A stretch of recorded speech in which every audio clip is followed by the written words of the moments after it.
안녕하세요.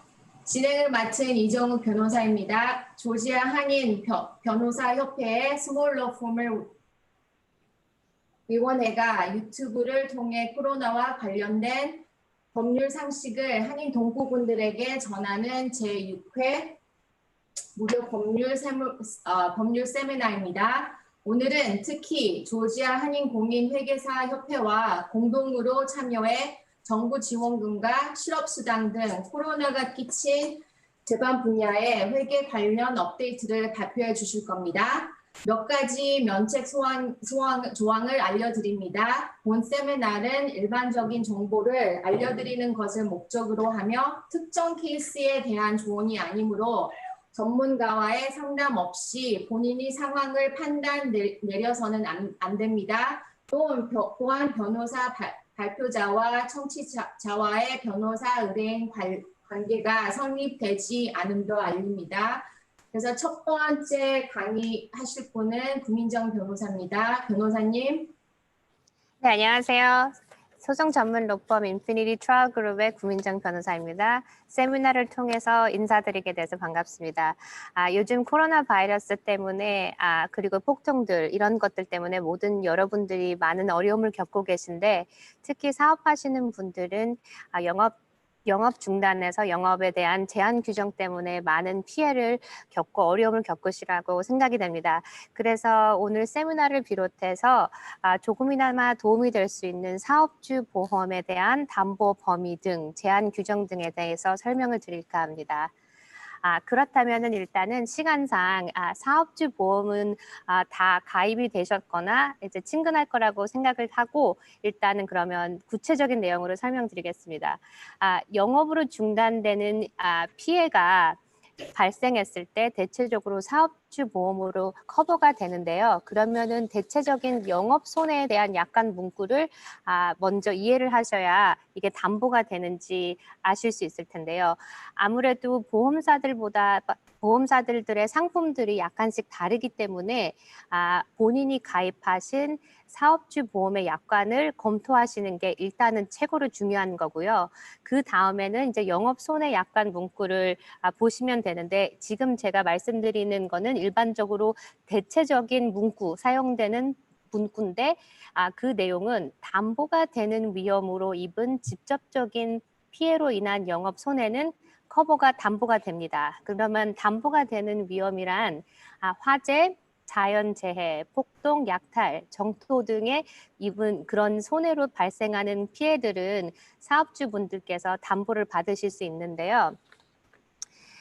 코로나는 그러면 이게 담보가 되냐? 많은 분들이 이제 이것을 대해서 궁금해 하시는데 코로나는 위험에 대한 정의가 담보가 되는지 그 보험사의 약관을 확인하셔야 돼요. 그런데 2002년, 2004년 사스 사태 이후로 많은 보험사들이 바이러스나 세균, 박테리아로 발생하는 손해에 대해서 보험사들이 적극적으로 제외 조항을 붙였기 때문에 감염되는 질환에 대한 제외 조항이 있는지 그렇게 있다고 하시면은 아마 코로나로 인한 피해나 영업 중단에 대한 손해는 담보 받으시기 힘드실 것 같아요. 다만 이제 행정당국 조항이 있는 보험들이 있습니다. 그런 보험이 있을 경우는 담보가 될 가능성도 있고 없는데 약간 구체적인 내용을 보셔서 이게 해당이 될 수 있는지 확인하시면 되고요. 이제 행정당국 조항이 있다 하더라도 직접적인 재물 피해가 있어야 되는 보험들이 굉장히 많아요. 이제 그거는 일단 영업 중단으로만으론 피해를 입어도 담보 받으시기 어려울 수 있습니다. 직접적인 재물, 예를 들어서 빌딩이라든지 장비, 용품들이 직접적인 피해를 입어서 영업이 중단된 상황에서는 그 피해가 인정이 되고 담보가 될 확률이 높은데 그냥 영업을 정지시키고 다른 재물에 대한 피해가 없으실 때는 아마 담보가 되기 약간 어려우실 수도 있어요. 그래서 그러면은 행정당국이 출입을 방해나 또 금지를 한 경우 그런 경우에서도 지금 모든 도시들이 약간 그런 필수적인 사업에 대한 예외 사태가 있는데 식당을 하시는 분들이나 아니면 다른 필수적인 그런 사업으로 해당되시는 분들은 일단 사업이나 영업이 가능했기 때문에 보험사들이 지금 그런 클레임들을 거부하고 있는 상태입니다. 보험사들 입장에서는 아무리 조건적인 영업으로 영업이 줄거나 손해가 있다 하더라도 이거는 약관에 해당되는 영업 손실로는 볼 수 없다는 의견이 많이 있습니다. 만약 영업의 손실이 코로나뿐이 아니고 폭동이라든지 약탈 등 절제 이런 상황으로 손실을 입으셨다고 하면은 그런 영업 손실은 청구될 확률이 굉장히 높고요. 청구하실 때는 일단 약관을 다시 검토하셔서 클레임을 청구 기간이 있는지, 대부분의 약관은 클레임을 청구하는 기간이 명확히 있기 때문에 피해가 있으시면은 그 기간 안에 청구를 안 하시면 이게 담보가 되는 피하면도 나중에 담보가 안 될 수도 있습니다. 그래서 클레임 청구 기간이랑 그거에 대한 데는 서류를 제출하는 기간을 먼저 확인하시고요. 또 그렇게 해서 영업 손실을 입증하실 때는 사고 전에 수입이나 수득이 어느 정도 됐는지를 입증하실 수 있는 자료, 페이롤이라든지 뭐 텍스 리턴을 통해서 입증하실 수 있는 사고 전과 사고 후의 영업 소득 차이를 입증하실 자료를 준비하시면 되고요. 그리고 만약 재물이나 장비, 빌딩에 대한 손해가 있으셨을 때는 일단은 보험사에 청구를 하셨다더라도 일단 그거에 대한 내용은 사진이나 기록을 해서 잘 보존을 하시고 또 추가적인 피해가 완화되도록 잘 그거를 이제 관리를 하시고 보존을 하셔야 보험사에서 나중에 이거를 청구받으실 수 있습니다. 대체적으로 제일 많이 하시는 질문들이 그래도 영업 손실이나 영업 피해가 행정 당국에서 영업을 제한해서 있는 손해인데 이거는 내가 어떻게 열고 싶거나 영업을 할 수 있는 상태가 아닌데도 담보를 못 받나요? 많은 질문을 많이 하시는데 안타깝게도 약관을 따라가기 때문에 보험사들에서 위험 자체가 그러니까 질환이 포함된다든가 아니면 감염되는 질환이 포함되는 그런 위험이 있는 보험 약관이 아니면은 일단 담보되기 어렵고요. 또한 담보가 되더라도 또 제외 사항이 없어야 담보가 될 가능성이 있으니까 일단은 우선으로 약관을 먼저 검토를 하시고요. 만약에 약관을 안 계시고 계시고 분들은 보험사에다 요청을 하시면 약관을 보내드립니다. 그리고 만약에 담보가 되는 피해를 입으셨을 경우에는 임차료 이런 것들도 포함이 되나요? 물어보시는데 포함이 될 수 있는 가능성이 굉장히 많습니다. 일단 담보가 돼서 담보 필수 조건들이 충족되었다면은 영업을 다시 하실 수 있도록 피해가 수리나 복구될 때까지 임차료도 포함해서 손해에 들어가기 때문에 그 모든 것을 청구하셔서 받으실 수 있습니다. 그리고 다음에는 여기까지 제가 준비한 내용이고요. 혹시 추가적으로 질문이 있으신 분들은 이제 카바를 통해서 질문하시면 되겠고 저는 여기서 이 종목을 마치고 그 다음에는 김은영 변호사님이 이민법 대해서 관련해서 내용 드리겠습니다. 감사합니다. 네, 안녕하세요. 저는 김은영 변호사입니다. 저는 이민법 전문 변호사고요. 제가 오늘 설명드릴 내용은 코로나 관련해서 여러 가지 정부 혜택들이 나왔는데 그런 것들을 이제 영주권자나 비이민 신분 상태에서 받아도 되는지 그리고 코로나 관련해서 여러 가지 이민 정책이 나왔는데 그런 것들이 뭐가 있는지에 대해서 전반적으로 설명드리도록 하겠습니다. 네, 우선은 이제 코로나 관련 정부 혜택을 받아도 되는가 그런 질문들이 사실 많으신데 그거를 설명하려면 먼저 공적 구조 우리가 퍼블릭 찰드라고도 하는데요. 그거에 대해서 조금 좀 이해가 있으셔야 돼요. 올해 2월 24일부터 트럼프 행정부에서 이제 강화된 그런 정책 중에 하나인데요. 미국에서 영주권을 신청하거나 비자를 신청하거나 신분 연장을 하거나 이제 그럴 때 이 사람이 이제 정부 혜택을 받을 수 있는 가능성이 있다라고 하면 그 신청서를 거절하겠다라고 하는 것이 공적 부조 정책의 내용입니다. 그거 관련해서 이제 코로나 관련한 이제 검사라든지 치료 그리고 백신이 아직 나오지는 않았지만 예방접종 같은 거를 받았을 때 본인의 자비가 아니고 정부 혜택을 받아서 해도 괜찮은가라고 하는 질문들이 있거든요. 근데 그거에 대해서 이민국이 뚜렷하게 그거는 받아도 퍼블릭 차지, 공적 부조에 고려하지 않겠다라고 정확하게 방침을 내세웠기 때문에 그거는 받으셔도 됩니다.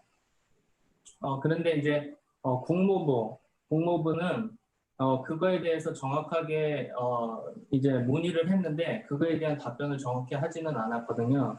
근데 국무부는 이민국이랑 틀리게 해외에서 미국 대사관을 통해서 비자 신청을 할 때 그런 정책적인 영향을 미치기 때문에 미국 안에서 영주권 신청하시고 신분 변경하시고 또 연장하시는 분들은 괜찮은데 해외에서 비자 신청하시는 분들은 아직까지 이 부분에 대해서는 아주 명백히 이렇게 이게 답변이 나온 건 아니기 때문에 나중에 미국 안에서 뭐 영주권을 하시든지 뭐 아니면 해외에서 영주권 신청하실 때 이런 뭐 코로나 관련 검사나 치료나 예방 조정을 받으셨다면 어떤 방법이 본인에게 더 유리한지를 판단하실 때 조금 고려를 하셔야 될 것 같습니다. 그리고 저희들이 이제 1,200불 경기부양금이 있었는데요. 그게 보통 대부분의 경우 디렉트 디파짓으로 다 받으셨는데요. 이제 클라이언트 분들 중에 보면 이게 내가 영주권자도 아닌데 이게 들어와서 굉장히 나중에 영주권 신청할 때 잘못될까봐 좀 마음에 부담이 된다. 이거를 혹시 돌려줄 수 있으면 차라리 돌려주는 게 나는 마음이 편하겠다 이렇게 말씀하시는 분들 많이 계시거든요. 근데 이거는 공적 부조에 해당하지 않는 텍스 크레딧에 해당이 되기 때문에 받으셔도 상관이 없습니다. 그리고 팬데믹 일렉트로닉 베네핏 트랜스퍼라고 해서요. 이제 보통 EBT 카드, PEBT라고 하는데 EBT 카드는 아시는 분들이 많이 계실 거예요. 푸드 스탬프 신청하시면 EBT 카드에다가 그거를 정부에서 펀드를 충전을 해주면 그걸로 이제 식료품 사시고 하시는데요. 이 PEBT라고 하는 것은 학교를 다니는 학생들, 그러니까 급식 보조를 받아서 학교에서 아침이나 점심을 해결하는 학생들이 이번에 코로나 사태로 학교가 문을 닫으면서 식사 해결을 하지 못하게 되니까 그런 아이들을 위해서 이제 PEBT 카드를 제공을 해주는데요. 생각보다 많은 한인분들이 이걸 받고 계시거든요. 그래서 이거에 대한 질문도 많이 있는데 이거 역시나 공적 보조의 예외 조항으로 해당되기 때문에 받으셔도 전혀 상관이 없습니다. 그리고 이거 굉장히 유명하니까 잘 아실 텐데 PPP라고 하죠. 급여보호 프로그램이 있는데요. 이거는 어쨌든 융자 프로그램이기 때문에 그 자체로 정부 혜택이라고 하기는 어려워요. 그렇지만 특정한 조건을 만족할 때 그 돈을 상환해야 되는 의무가 면제되는 경우가 있습니다. 그래서 많은 분들이 내가 이거 그 면제 신청을 해도 되는가? 내 영주권 신청이나 신분 연장이나 변경을 할 때 문제가 되지 않는가? 이런 질문들을 많이 하시거든요. 근데 재난구조에 해당하는 정부 펀드는 이런 그 퍼블릭 차지, 우리가 공적 구조에 해당하는 그런 그 고려 대상에 들어가지 않기 때문에 이 역시나 받으셔도 괜찮습니다. 역시나 EIDL이라고 해서 SBA에서 경제적 손실 재난 대출 프로그램이 있는데요. 신청하신 분들은 대출 승인이 나든 안 나든 상관없이 미리 업투 만불까지 직원 수에 따라서 돈을 받게 돼 있는데 그 그랜트가 문제죠. 그랜트는 그냥 거저주는 돈이기 때문에 이 또한 받아도 되는가 하는 질문들이 많으신데 그랜트 역시나 받으셔도 상관이 없습니다. 예, 그리고 이제 실업급여 그 부분이 있는데요. 이 부분은 조금 복잡해요. 우선 퍼블릭 차일드라고 하는 공적 구조라고 하는 이슈 부분에서는 실업급여는 받으셔도 상관이 없어요. 그런데 대부분 영주권자가 아닌 뭐 H1B나 E2나 L1이나 J1 같은 어떤 특정 신분에 계신 분들은 취업을 이제 어떤 베이스로 해서 신분을 받으신 거잖아요. 그러다 보니까 특정 고용주에 를 위해서 계속해서 일을 해야지만 그 신분의 유효성이 이제 고려되는 거거든요. 그렇기 때문에 만약에 이제 그 회사에서 일을 중간에 그만두게 된다라고 하면 그게 신분 위반으로 간주가 돼요. 일반적으로. 그렇다고 해서 이번 코로나 사태 때문에 일을 못하게 된 거에 대해서 유예를 해달라고 이민변호사협회에서 요청을 한 바가 있는데요. 아직 그거에 대해서 명확한 대답은 해주고 있지 않아요. 그렇기 때문에 실제적으로 그런 분들이 받으시기는 매우 어렵지만 받을 수 있는 상황들이 있거든요. 근데 그거에 대해서는 제가 이제 지금 시간적인 제약이 있기 때문에 설명을 드리기는 힘들겠지만 조언 드리고 싶은 거는 담당하시는 변호사분이 계시면 그분이 상황을 제일 잘 아시니까 그분을 통해서 이제 상담을 하시고 그다음에 받아야 되는 기간이라든지 받으면 되는지 안 되는지 여부들을 이렇게 생각하시면 될 것 같고요. 반대로 H1B를 가지고 있는데 어떤 조건을 만족하면 H4 비자를 받은 배우자는 EAD라고 하는 노동을 가서 카드를 받을 수가 있거든요. 그리고 또 E2 배우자라든지 아니면 L1 배우자, J1 배우자 같은 경우도 노동호 가서 신청을 하실 수가 있어요. 근데 그런 분들은 일을 해도 되고 안 해도 되고 또 한 특정 고용주를 위해서 일을 하는 게 아니기 때문에 만약에 뭐 실업급여 대상이 되신다 그러면 그런 분들은 자유롭게 실업급여를 받으실 수가 있습니다. 그리고 지금부터 제가 설명드릴 내용은 코로나로 인해서 여러 가지 이제 이민 정책들이 많이 나왔는데 그거에 대해서 이제 전반적으로 설명을 드릴게요. 3월 20일 이후로 대사관 전 세계에 있는 대사관 비자 서비스가 전면 중단됐습니다. 근데 이제 이게 완전히 중단된 것은 아니고요. 응급 상황에 있는 사람들은 여전히 비자를 신청할 수가 있어요. 예를 들어서 내가 만약에 지금 당장 미국에 들어가지 않으면 뭐 가족이 위급한 상황이라든지 아니면 내가 재정적인 아주 큰 손실을 보게 된다고 하면 그 케이스에 따라서 대사관에서 승인을 해주면 그 이제 응급 상황으로 고려가 돼서 비자를 여전히 신청하실 수가 있습니다. 그리고 인터뷰가 면제되는 케이스가 있어요. 예를 들어서 이미 F1을 받았는데 그거를 연장을 해야 된다든지 아니면은 아니면은 이제 14세 미만이라든지 그런 경우는 굳이 대면 인터뷰가 필요 없이 비자 신청을 할 수 있기 때문에 서류만으로도 비자를 여전히 받을 수가 있습니다. 무비자 입국 같은 경우는 비자로 들어오는 게 아니기 때문에 원래는 신분 연장에서 변경을 할 수가 없어요. 그렇지만은 코로나로 인해서 내가 귀국할 수 없다라고 하는 그런 증명이 있다 그럴 것 같으면 30일을 연장할 수 있고요. 그리고 그 안에서도 해결이 안 된다 그러면 30일 더 연장 가능합니다. 그리고 6월 8일부터 이제 점차적으로 급행 수속이 재개됐는데요. 그래서 6월 22일부로 완전히 이전처럼 급행 수속이 가능한 케이스들은 지금 급행 수속을 받고 있거든요.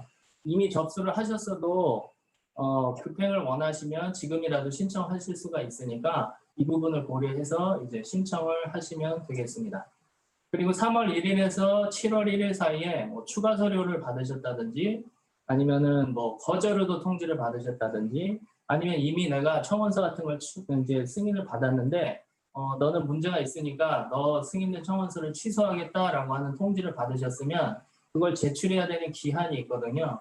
근데 이 기간이 코로나로 인해 이제 모두가 어렵고 또 법원 같은 경우는 지역마다 차이가 있지만 아직도 문을 닫은 데가 있거든요.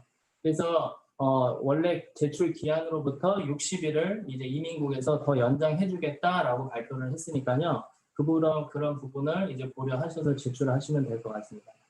그리고 거절된 케이스의 항소나 재심사 같은 경우는 원래 거절이 되고 하면은 항소 재심사를 할 때 30일이 주어지고요. 그리고 우편으로 통지서를 받았을 때는 3일이 더 주어져서 33일이 주어지는데 이거를 더 기한을 연장해 줬어요. 근데 주의해야 될 거는 추가 서류는 이제 기한으로부터 60일 더 연장되는데 거절된 케이스의 항소나 재심사 신청은 거절된 날짜로부터 60일 안에 접수를 하셔야 되고요. 그리고 4월 22일에 트럼프 행정부에서 이민 비자를 60일 동안 일단 제한을 하겠다라고 발표한 적이 있거든요. 근데 이번에 백악관에서 다시 발표하기를 이거를 올해 말 12월 31일까지 연장하겠다라고 발표를 했고요. 그리고 그 외에 H1B, H2B, L, J1에 해당하는 비자 발급도 올해 말까지 12월 31일까지 발급을 하지 않겠다라고 발표를 했습니다. 이제 이 2번과 3번에 대해서 가장 많이 받는 질문은 나는 지금 영주권 수속 중인데 내가 그러면 더 이상 영주권을 받는 것을 지연되는 거냐 기다려야 되는 거냐 그리고 특히나 이제 이번에 H1B 신청자가 많았잖아요. 나는 접수를 했는데 아직 승인을 받지 못했는데 나는 안전하냐 이런 질문들을 많이 하시거든요. 미국 내에서 이민국을 통해서 신분 변경이나 영주권 신청이나 연장을 하신 분들은 여기에 해당 사항이 없어서 그대로 진행이 되실 거예요. 여기에 이제 여기서 제안을 하는 거는 외국의 대사관을 통해서 비자 발급을 하는 거를 더 이상 못 하게 된다는 거죠. 그렇기 때문에 이제 이런 부분을 고려하셔서 신청하실 때 비자용으로 할지 연장으로 할지 변경으로 할지 이런 것들을 잘 판단하셔야 될 거예요. 그리고 이 비자 발급 제한 이제 조치에 대해서 예외 조항이 있는데 영주권자인데도 불구하고 요즘에 불안하셔서 시민권들 많이 신청하시잖아요. 영주권자는 그 상관없으시고요. 그리고 이미 비자를 아까 말씀드린 4가지 비자를 이미 소지하고 있다. 근데도 외국 나가기가 두렵다 하실 필요 없고요. 이미 비자 가지고 있으시면 다시 재입국이 가능하시고요. 그리고 시민권자 배우자나 자녀 같은 경우는 영주권 수속을 그대로 진행하실 수 있습니다. 그리고 그 외에 미국 국익에 도움이 된다고 판단되는 경우, 예를 들어서 코로나 우선 연구라든지 의료진이라든지 경제 회복에 도움을 줄 수 있는 사람들 같은 경우 비자를 여전히 저 캐테고리에 들어가도 신청하실 수가 있습니다. 그리고 대면 인터뷰가 6월 4일 이후로 제한적으로 재개됐는데요. 주의해야 되는 사항은 이제 통역관이 필요하신 경우 더 이상 통역관이 이민국에 같이 갈 수가 없어요.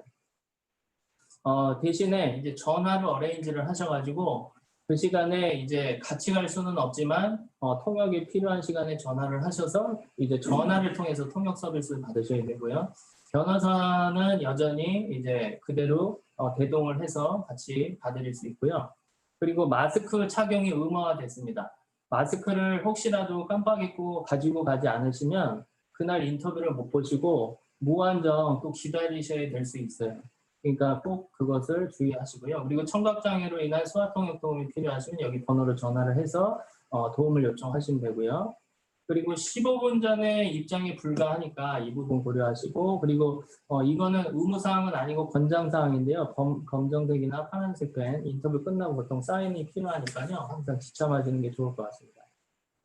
그리고 다시 인터뷰를 예약해야 되는 경우가 있는데요. 코로나 증상이 조금이라도 있는 경우라든지 또 인터뷰 날짜를 기준으로 지난 2주 이내에 이제 해외여행을 하셨거나 그런 해외여행 한 사람과 접촉이 있었던 경우, 그리고 코로나 확진자와 접촉이 그 2주 내에 있었던 경우, 아니면 연세가 아주 많으시거나 또 특정 질병으로 인해서 코로나 걸렸을 때 사망 위험도가 높은 경우, 이런 경우는 인터뷰를 다시 재예약하셔야 되는데요. 재예약 요청을 하시는 방법은 밑에 있는 전화번호로 전화를 하시면 됩니다. 네, 이상이고요. 혹시 질문이 있으시면 지금 이메일로 질문을 보내주시면 저희가 이메일로 답변을 드리도록 하겠습니다.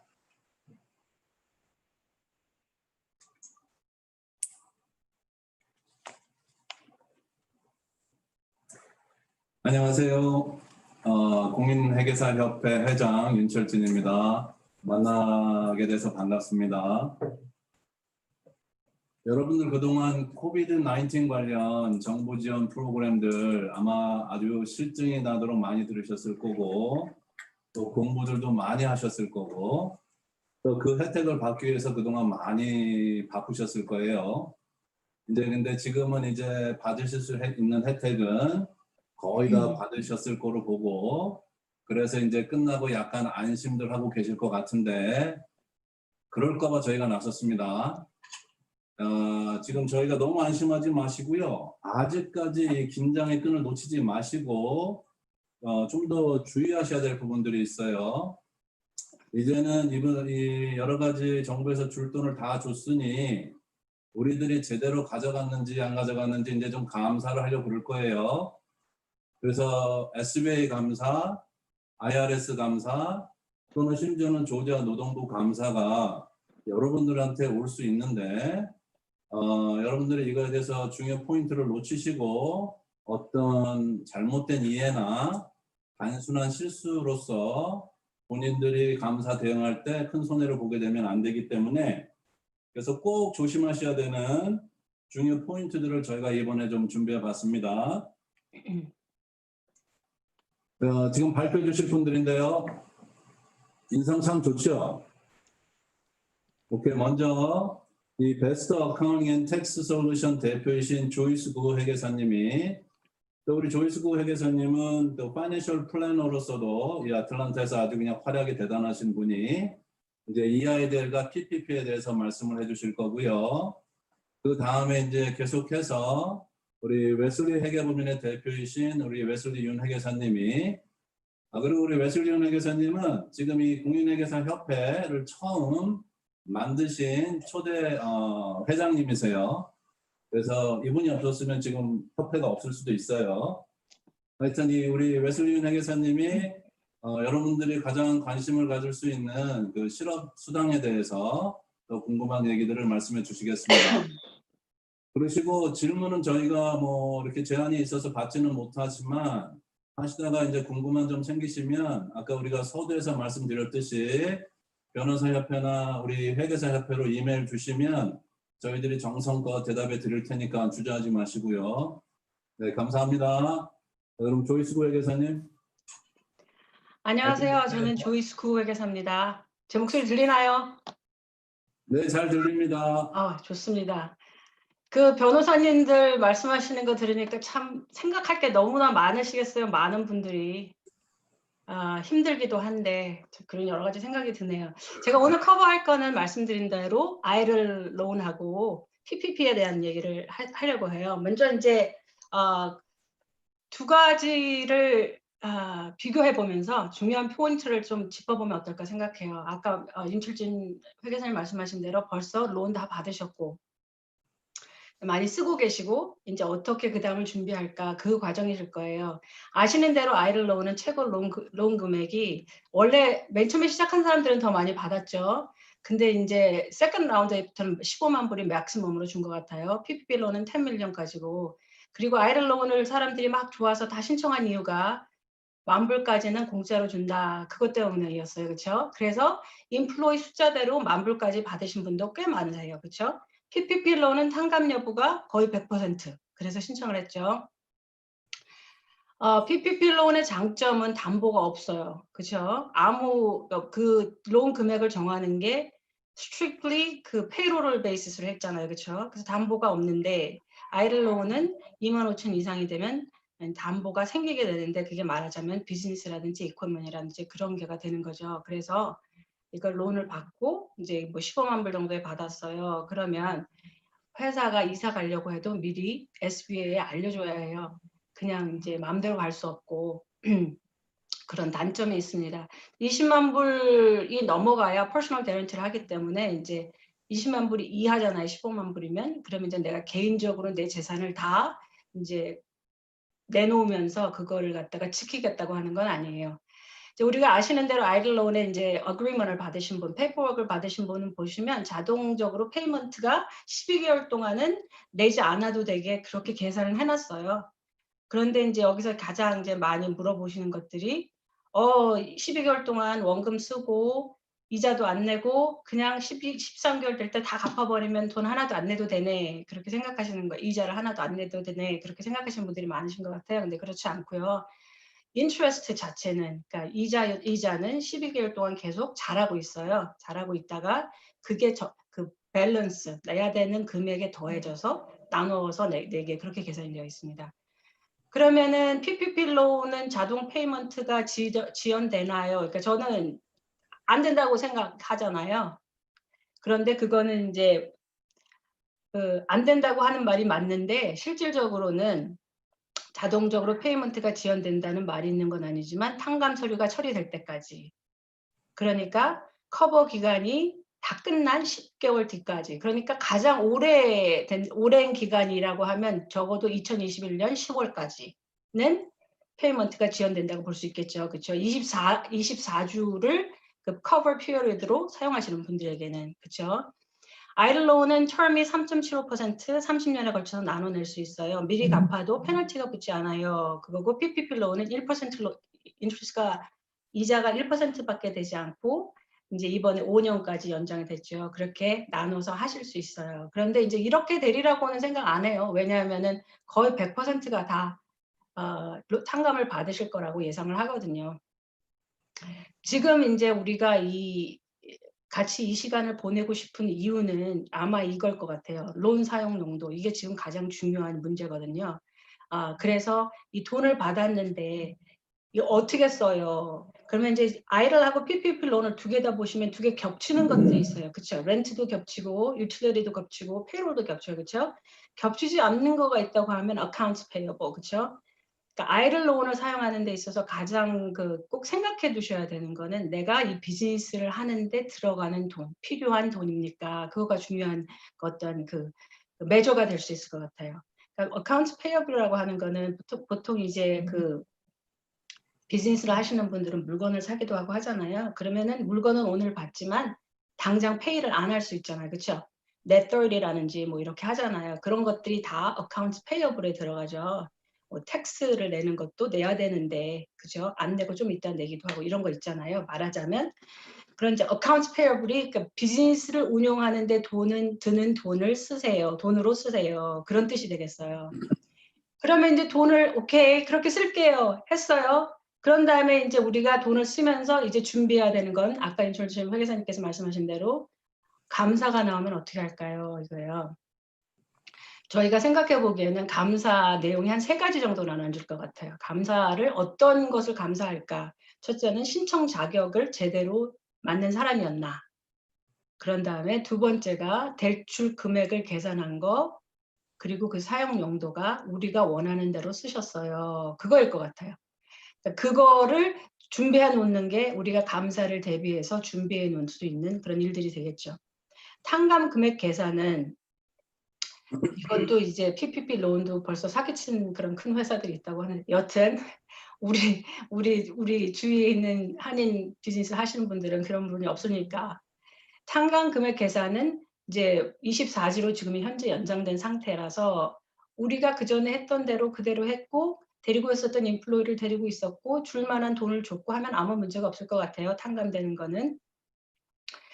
이제 우리가 이제 신청 자격 조건에 대해서 제가 말씀드리고 싶은 거는 아이들 론이 그 자격이 뭐였냐면은 코로나 바이러스 19으로 인한 경제적 손실인데 이게 아주 그러니까 많은 경제적 손실이었어야 되는 거예요. 그죠? 그러니까 내 프로핏이 생기는 거는 좀 아니겠죠. 경제적 손실이라고 하면 내가 이윤이 생기는 거는 경제적 손실이 아니잖아요. 그죠? 그러니까 그거가 우리가 좀 생각을 많이 해보셔야 되는 부분이고 신청 자격 조건의 PPP는 그 코비드-19 발생하기 전에 비즈니스가 있었어요. 근데 그거는 아무도 문제가 될 것 같지는 않아요. 그리고 나서 대출 금액을 계산하는 거는 아까 말씀드린 대로 대출 금액은 아이들 론 같은 경우에는 거기서 그냥 정해서 줬잖아요. 그렇죠? SBA에서 의무적으로 줬잖아요. 그러니까 그거를 내가 프루브할 건 아니고, 그죠? 하지만 사용 용도가 진짜 워킹 캐피털로만 사용했어요. 그거를 이제 준비해 놓으시면 될 것 같아요. 그런 다음에 이제 PPP 론은 대출 금액을 줬고 그리고 이제 사용을 어떻게 했어요? 이게 다 이제 PPP 론이라고 하는 거는 우리가 60%까지는 페이롤을 그러니까 월급을 주는데 사용했어야 되잖아요. 그러니까 그 서류를 보관하는 거 그게 굉장히 중요하겠죠. 근데 보통 페이롤은 이제 쿼럴리도 텍스 보고를 하고 그러니까 서류들이 되게 많아요, 사실. 그래서 그거는 그렇게 큰 문제가 되실 것 같지는 않아요. 이제 감사 과정이 어떻게 되냐면 감사 과정이 이제 아이들 론이 사실은 할 일이 더 많으세요. 복잡하고. 그리고 사실은 유지하는데 돈도 많이 드실 것 같아요. 평소보다는. 왜냐하면 매년 회계 연도가 끝나면 12월 31일이 끝나면 보통 3개월 이내 그 회사에 이제 파이낸셜 스테이트먼트를 보내야 되는 거예요. 그 재무제표를 제출해야 되는데 이거를 보통 개인들이 하시기는 어렵잖아요. 그렇죠? 그러니까 이제 회계 사무실에서 도움을 청하시고 하시면 되겠습니다. 그러니까 회계 장부를 유지하는 거가 또 굉장히 중요하겠고 그렇죠? 개인 거하고 회사 거를 막 섞어서 하시는 분도 꽤 있으시잖아요. 그죠? 그러니까 그거를 어떻게 정리를 이번 기회를 통해서 잘 하시면 좋겠습니다. PPP 론은 대출금 탕감 신사 기간 중에 SBA가 서면으로 은행이라든지 돈을 빌려준 기관에 이제 통지를 해서 탕감을 받은 거 있잖아요. 그거에 대해서 감사를 할 수 있어요. 근데 이게 탕감도 다 되고 다 끝났어. 다 끝났는데 그 다음에도 6년 동안은 얘네들이 언제든지 감사를 재개할 수 있다는 거를 생각해 두시면 좋을 것 같아요. 그리고 이제 그 다음에 이제 감사 과정에 아이들로는 이 대출 만기로부터 우리가 이제 아까 회계연도가 끝나면은 그 파이낸셜 스테이트먼을 보내야 돼요 그랬잖아요. 근데 대출 만기일로부터 3년까지 그리고 지난 5년간의 모든 회계 장부를 보관하시고 세금 보고서 모든 그 기록을 보관해 놓으셔야 돼요. 그러니까 이게 이제 회사가 그 돈을 여러 가지로 나눠서 썼다고 하면 이렇게 잘 보관해 두셔야겠죠. 그렇죠? 그리고 웬만하면 빨리 갚는 게 좋지 않을까? 저는 그렇게 생각을 하고요. 10% 이상 주주이신 분, 파트너 임원들에게 지불된 월급, 배당금, 분배금에 대한 자료 보관이 되게 중요해요. 왜냐하면은 아이들론 자체가 그 회사를 운영하는 데 쓰지 오너가 어떤 그 혜택을 갖는 데 가져가지 마세요. 배당금으로 가져가지 마세요.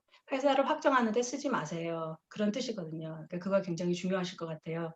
그리고 이제 SBA는 이제 손님이 다 서류를 하고 그러죠. 회계사 오피스에서 뭐 스테이트먼트 다 만들어주고 다 보내지만 SBA에서 또 제3자한테 요청할 수 있어요.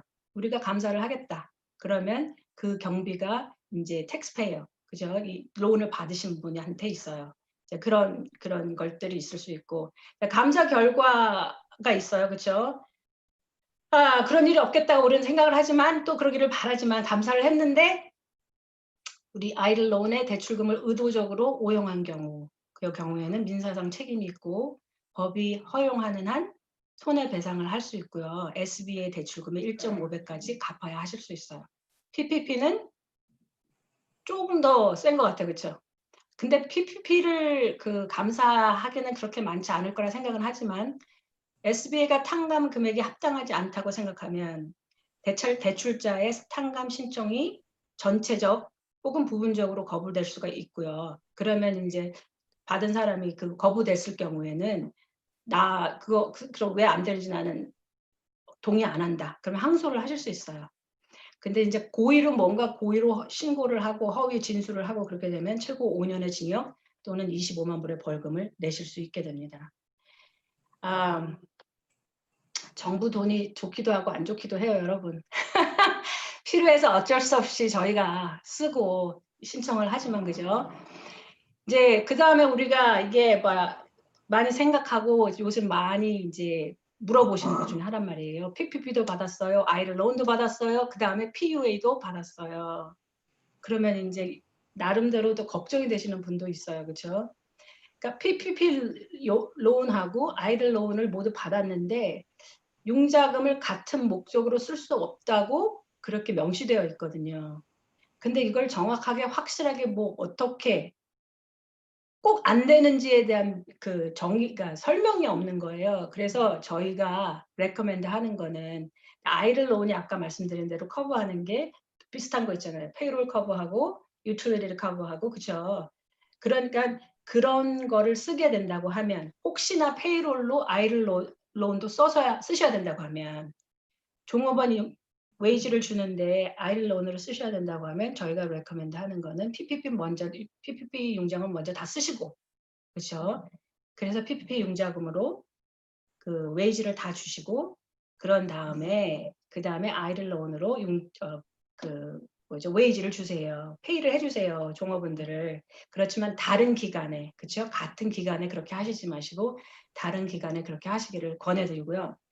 만약에 이제 이런 론을 받았는데 한 번에 다 쓸 거예요. 어떤 회사는 아이들 론 뭐 15만 불 받았어도 한 달에 다 쓰시는 회사도 있어요. 그런 분들은 특별히 그렇게 하실 필요 없겠지만 그렇게 하시지 않는 분들은 어카운트를 아예 따로 셋업을 하셔서 그걸 따로 어카운팅을 보관하시는 게 굉장히 도움이 되실 것 같아요. 뭐 이렇게 헷갈리지 않고 그렇죠? 내가 어디에 썼는지 확실하고 보여주기도 쉽고 그렇죠?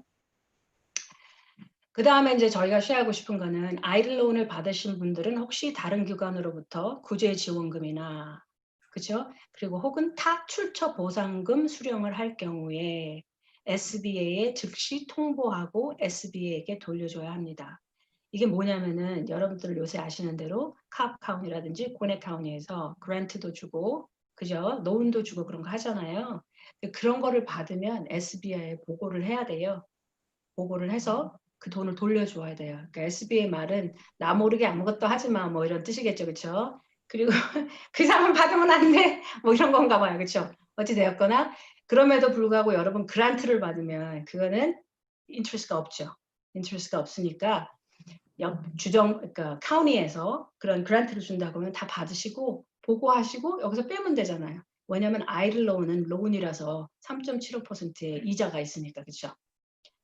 그래서 이제 그걸 생각해 보시고 같이 이제 일하시는 회계 사무실과 같이 잘 하시면서 하나씩 하나씩 정리해 가시고 또 준비해 가시면 될 것 같습니다. 제가 하는 거는 여기까지. 조이스 교수님 질문이 하나 있어요.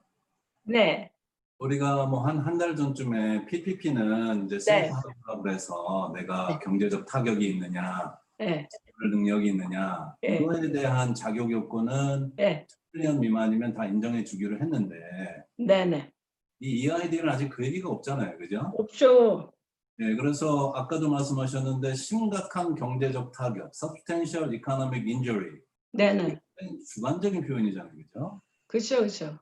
그리고 그게 나가 지금은 혜택 내가 크게 손해가 없는데 후반부로 갈수록 연말로 갈수록 또는 내년이 되면 인저리가 있을 수도 있거든요. 그렇죠, 그렇죠.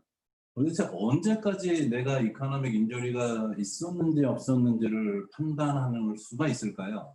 이게 뭐 10년 동안 기다려주지는 않을 거 아니야. 근데 제 생각엔 이럴 것 같아요. 그 감사가 나오기 전까지 감사가 나오기 전까지. 근데 보통은 이번 해하고 내년 정도면 대부분 그런 영향을 받지 않을까 생각해요. 뭐 코로나 바이러스 때문에 지금도 어렵지만 사실 지금 다시 또 그 코로나 바이러스가 더 많이 생겨서 문을 닫는 회사들도 생기고 있거든요. 오히려 지금. 그러니까 제 생각에 first two years 정도, 1, 2년 정도가 그런 어떤 그 심각한 경제적인 타격을 받은 거를 증명하는데 별로 어려울 것 같지는 않아요. 대부분의 사람들은. 그리고 나서 어떤 인디케이터들이 있었을 거 아니에요. 첫 번째 이제 네가 아이를 로운을 신청했을 때에 그 어떤 짧았더라도 그 딥이 있었다. 그런 걸 좀 보관해 두면 좋지 않을까 그렇게 생각해요. 딥이 있었기 때문에 나는 이게 이제 우리한테 영향을 미칠 거라 생각하고 신청을 했는데 괜찮아졌다. 그래서 빨리 갚았다. 뭐 이렇게. 그러면 되지 않을까 하는 생각을 합니다. 알겠습니다. 계속해서 모니터링을 좀 해야 되겠네요. 저기 손해가 없으신 분들. 그렇죠. 예, 알겠습니다. 네. 감사합니다. 감사합니다. 다음번에는 그 웨슬리 윤 회계사님께서 저희 모두가 너무나 궁금하고 지금도 너무나 정말 퀘스천 많은 언임플로이먼트에 대한 얘기를 해주시도록 하겠습니다. 조이소 교수님 화면 끄지 마시고 계속 남아주세요. 심심합니다. 알겠어요. 네. 네, 안녕하세요. 웨슬리 윤 회계사입니다. 저는 지금부터 조지아 실업수당 신청에 대해서 설명을 드리겠습니다. 저희가 지금까지 가장 많은 문의 전화가 있었고 또 많은 분들이 궁금해하시는 사항이라고 생각이 됩니다. 첫째, 그 실업수당에 어떤 종류가 있는지를 봐야 되겠는데요. 지금 보여드린 화면은 프로그램에 대한 종류라고 생각하시면 됩니다. 이것은 실업수당을 신청하는 종류가 아니고 어떤 프로그램이 있는지에 대한 설명인데 보통 저희들이 실업수당을 신청하게 되면 이 네 가지 중에 두 가지 혹은 세 가지가 혼합돼서 같이 수령한다고 보시면 됩니다. 첫 번째 것은 GAUI죠. 조지아 Unemployment Insurance Benefit죠. 이것이 전통적으로 원래 있었던 방법이죠. 26주간에 걸쳐서 지급하게 되는데 현재 그 코로나로 인해서 13주가 더 연장된 상태입니다. 그 다음이 FPUC, Federal Pandemic Program입니다. 연방정부에서 실행하는 건데 어떤 실업수당이든 신청하면 600불이 거기에 더해져서 나오는 것이고 기간이 4월 4일부터 7월 25일까지 한정되어 있습니다. 이것은. 그 다음 프로그램이 PUA라고 합니다. 이것은 전통적인 방식으로 신청해서 자격이 안 되는 분들이 있었죠. 그분들이 자영업자 혹은 폼 1099을 받는 독립계약자, 교회 직원, 비영리 직원 또는 월급을 받았더라도 그 근무 기간이 혹은 그 월급이 충분하지 않아서 받을 자격이 없었던 사람들에게 제공하는 프로그램입니다. 그래서 대부분의 경우 이 PUA에 해당이 된다고 볼 수 있습니다. 그 다음 마지막이 PEUC인데 이것은 현재 실업급여 기간을 원래 26주인데 13주로 더 연장하게 되는 그런 프로그램인데 이게 지난주에 조지아 의회에서 통과가 돼서 13주간 더 연장됐다고 보시면 됩니다. 네, 그러면 실업수당을 신청할 수 있는 종류에 대해서 보겠습니다. 먼저 partial claim인데 이것은 부분 실업이라고 보시면 되겠습니다. 이것도 원래 코로나 전에도 있었던 건데 코로나 사태로 인해서 더 지금 활성화되어 있었죠. 이것은 고용주가 종업원을 위해서 신청해주는 프로그램입니다. 일반적으로 실업수당은 해고당한 종업원 본인이 직접 신청하는 것인데 이것은 고용주가 종업원을 위해서 신청해주는 것입니다. 이 대상은 어떻게 되냐? 시간이 줄어든 종업원 있죠. 이번에 코로나 때문에 많은 비즈니스가 문을 닫거나 혹은 영업 시간을 줄였죠. 그래서 주당 300불 이상 차이가 나면 이것을 고용주가 신청해 줄 수 있게 하는 프로그램입니다. 만약에 시간이 줄어든 게 아니라 일시적인 해고, 이 코로나 사태가 진정되어서 다시 돌아올 종업원들, 이분들도 이 파셜 클레임의 대상자가 됩니다. 네, 또는 다시 돌아올 대상이 아닌데도 신청해 주는 경우가 있습니다. 이것은 불가피한 사정이 있는 경우, 코로나 바이러스가 걸려서 집안에 본인이 걸렸던 집안에 환자가 있던지 또 노약자, 가족을 부양해야 될 어린이들이 지금 학교에 가지 못하고 있으니까 부양가족이 있는 경우, 이런 불가피한 사정이 있는 경우에 파셜 클레임을 진행할 수가 있습니다. 두 번째는 UI라고 하죠. 일반적인 실업수당이죠. 이것이 해고당한 종업원이 직접 노동부 홈페이지에서 신청하는 것입니다. 이것은 지급 기준이 있습니다. 아무나 주는 것이 아니고 2분기 급여 기록이 충분해야 하고 또 만약에 4분기 급여 기록이 있으면 그 중에 최고 급여 기록을 뽑아서 계산을 하게 됩니다. 이것이 승인이 되면 연방적인 프로그램 FPUC 600불이 더해져서 추가로 받게 되죠. 이것은 고용주의 실업보험료에 영향을 미치지 않고 소급해서 적용이 안 됩니다. 고용주의 실업보험에 영향을 미친다는 것은 무슨 뜻이냐면 실업보험을 여러분들이 신청해서 받을 수 있는 것은 여러분의 고용주가 그동안 실업보험료를 냈기 때문에 그 프로그램을 할 수 있는 것입니다. 그렇기 때문에 실업보험을 신청하게 되면 그것이 고용주의 실업보험료에 영향을 미치게 되는 것입니다. 네, 세 번째 PUA죠. 이것이 이제 최근에 많이 신청하는 프로그램인데 앞서 말했던 UI 일반적인 실업수당을 신청했을 때 자격이 안 돼서 거절당했거나 또는 종업원으로 일한 기록이 없어서 자격 자체가 안 되는 분들은 모두 이 PUA를 신청해서 혜택을 받을 수가 있습니다. 해당되는 일반적인 직업분들이 자영업자, 독립사업자, 그 외에 아까 UI에 자격이 안 됐던 분들, 이 모든 분들이 신청할 수 있고요. 이것을 신청하게 되면 여기도 연방정부 FPUC 600불이 더해져서 수령하게 됩니다.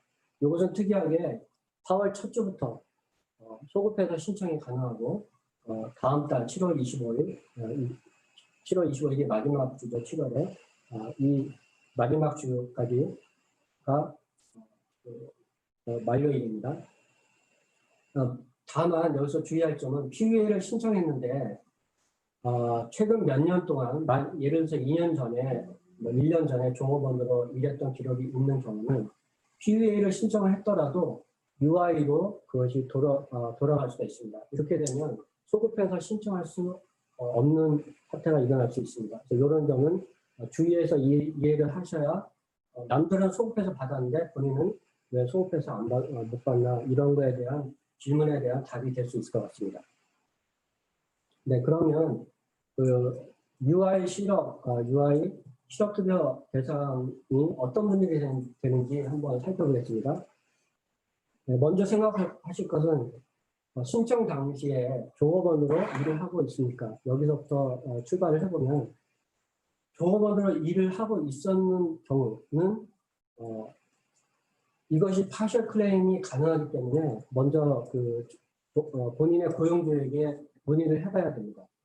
이 경우는 주당 급여가 300불 이상 차이가 나는 경우 아니면 임시로 해고당했을 경우 다시 돌아갈 상황이 있는 경우 이런 경우에 대해서 파셜 클레임이 가능한지 한번 생각을 해보시고 그것이 가능하면 고용주를 통해서 실업수당을 받도록 하는 것이 가장 최선의 길이고요. 그것이 아닌 경우 설사 파셜 클레임이 신청을 했는데 거기서 리젝트 거부당한 경우는 다시 PA를 신청할 수 있습니다. 그래서 모든 경우에 PA로 신청 가능하다고 생각하시면 됩니다. 많이 질문하시는 경우가 이런 경우가 있는 것 같아요. 2020년에 종업원으로 일을 하고 있거나 했던 경우, 또 하나는 2019년에 일을 안 했지만 2020년에 종업원으로 일을 하고 있었던 경우, 모두 다 가능한 경우에 쓰죠. 반대의 경우도 있죠. 2020년에 일을 안 하고 있었지만 2019년에 종업원으로 일을 하고 또는 2019년에 독립사업자로 일한 경우, 이 여러 가지의 경우의 수가 혼합되어서 이렇게도 되고 저렇게도 되고 있는데 이 모든 경우에 다 해당이 가능하니까 한번 알아보시는 것이 신청해보시는 것이 좋을 것 같습니다. 네, 그러면 이 실업수당을 어디서 신청하는지부터 한번 보겠습니다. 먼저 고용주가 신청해주는 파셜 클레임은 고용주가 직접 고용주의 계정이 있으니까 고용주가 신청을 해주면 됩니다. 그렇지만 파셜 클레임을 제외한 나머지는 모두 노동부 홈페이지 dol.georgia.gov 여기서 신청을 해야 된다고 보시면 됩니다. 네. 그리고 여기 홈페이지를 통해서 신청하신 후에 거기서 이제 UI를 먼저 신청을 하게 되면 편지가 오게 됩니다.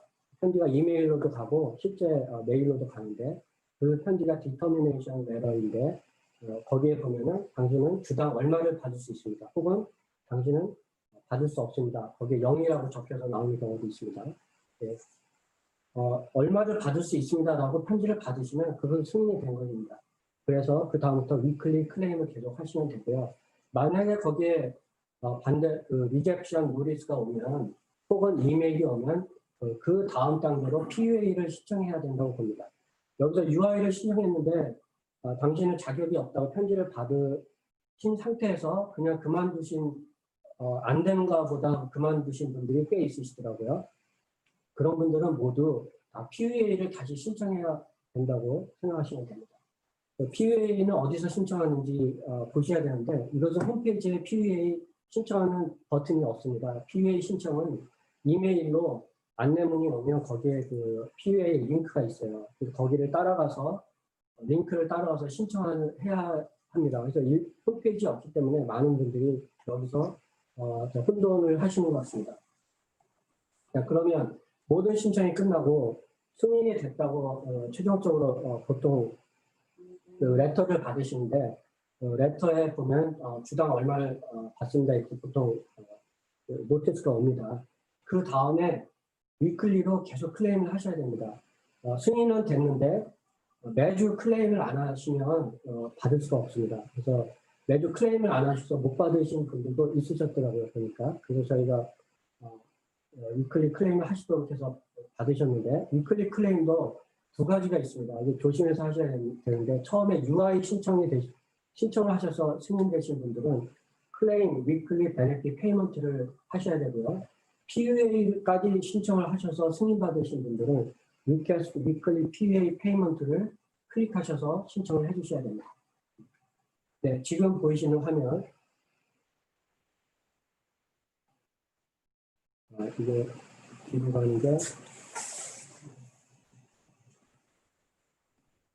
네, 뒤로 화면을 더 돌려. 네, 여기서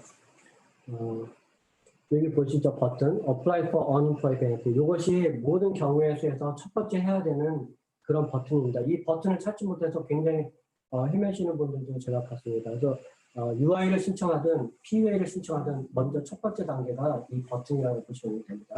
이 Apply for New Unemployment Benefits을 클릭하셔서 신청을 하시면 됩니다. 네, 그래서 이것을 신청하신 다음에 승인을 받으신 분들은 레터로 당신은 주당 얼마를 받습니다 하고 받고요. 거기서 리젝트가 되신 분들은 보통 이메일을 많이 받습니다.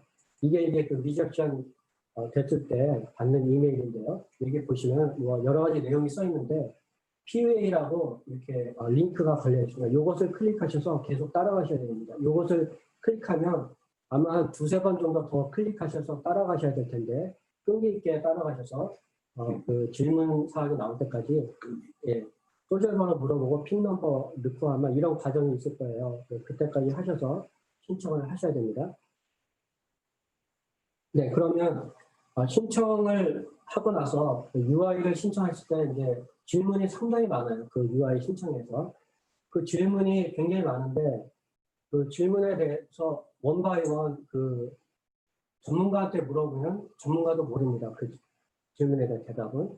그러면 그것을 구글 서치해야 되니까 구글 서치를 해도 안 나옵니다. 그 질문에 대한 대답은.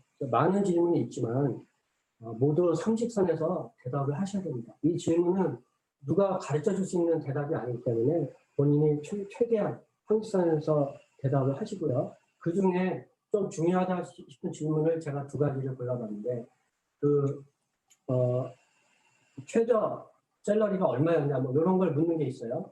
이런 질문이 있으면 본인이 받은 것을 모두 주당 환산해서 넣어야 됩니다. 여기서 주당 환산해서 넣지 않고 월급으로 넣으면 안 넘어가는 경우가 종종 있으니까 그다음에 모든 이후의 모든 질문에서도 다 주당 환산해서 넣는 것을 알고 계셔야 될 것 같습니다. 여기 주당 환산하는 부분 제가 계산 방식을 써놨습니다. 그 다음에 그 질문 중에 최근 18개월 동안 어디서 당신은 어제 일한 적이 있는데 이 질문이 있는데요. 이 질문은 자영업자의 경우는 보통 노를 해야 맞습니다.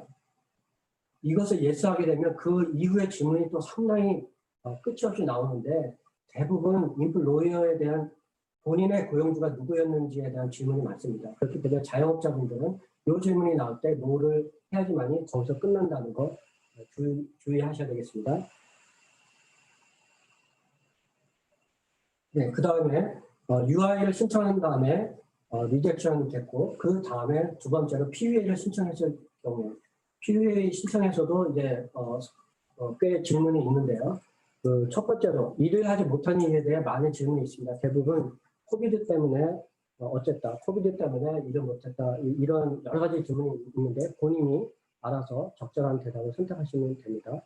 다시 말씀드리지만 이런 거는 전문가도 대답해 줄 수 없고 또 구글 서치에도 나올 수 없는 질문입니다. 그 두 번째는 2019년에 수입을 넣는 난이 있습니다. 이 수입을 넣는 난은 4분기, 그러니까 4번으로 나누어서 넣어야 되는데 본인의 소득이 없는 경우 그냥 지로로 넣어도 넘어가니까 지로로 넣으면 되겠습니다. 그리고 소득 증빙을 무엇을 할 것이냐 이것을 묻는 질문이 있습니다. 그러시면 보통 본인이 자영업자면 스케줄 C라는 폼이 있습니다. 그리고 독립사업자로서 1099을 받는 분이면 폼 1099을 적으시면 되겠고요. 스케줄 C도 아니고 1099도 아니고 본인이 모르겠다 그러면 일반적인 세금 보고 양식 폼 1040를 적으셔도 무방할 것 같습니다. 네, 그러면 여기서 앞서 설명드리신 PPP, 또 EIDL, PA 이 모든 것이 다 혼합해 어떻게 보면 중복되는 분들도 많이 있죠. 이것이 혼합되어 있는데 이렇게 혼합되어 있을 경우 갈등이 생기죠. 예를 들어서 PPP와 PUA는 사실 급여를 보조해주는 프로그램입니다. 그럼 PPP도 받고 PUA도 받을 수 있을까요? 네, 만약에 PPP를 받았으면 PUA를 신청할 때 위클리 클레임을 아까 하라고 하셨는데 그 위클리 클레임에 금액을 적어야 됩니다. 그 금액을 제대로 적으면 못 받는 경우가 있겠죠. 따라서 같은 기간에 두 가지 혜택을 볼 수 없는 게 맞습니다. 또 실업수당을 신청한 상황이면 지불된 액수는 소득으로 해당되기 때문에 노동부에 보고하는 게 맞고요. 그래서 두 가지는 해당 같이 병행할 수 없지만 상황에 따라 수입이 예전처럼 회복되지 않는 경우, 또 일부만 PPP 받고 또 일부는 또 PUA 신청을 할 수 있는 경우도 있을 수 있습니다. 이 모든 경우는 윤리적인 문제가 있기 때문에 본인들이 신중하게 생각하셔서 잘 판단하셔야 될 문제인 것 같습니다. 네, 이상으로 실업급여에 대한 설명을 모두 마쳤고요. 지금까지 저희 조지아 변호사 협회에서 주관하는 세미나에 참여해 주신 것을 감사드립니다. 안내 말씀드릴 텐데 여기에 대한 질의나 응답이 있으시면 앞서 말씀드린 그 법률적인 질문들은 kaba.georgia@gmail.com 다시 말씀드리겠습니다. kaba.georgia@gmail.com으로 이메일 보내시면 되고요.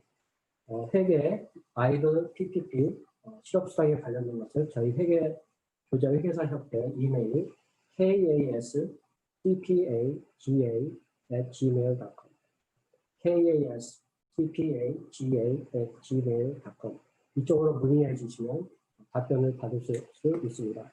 감사합니다.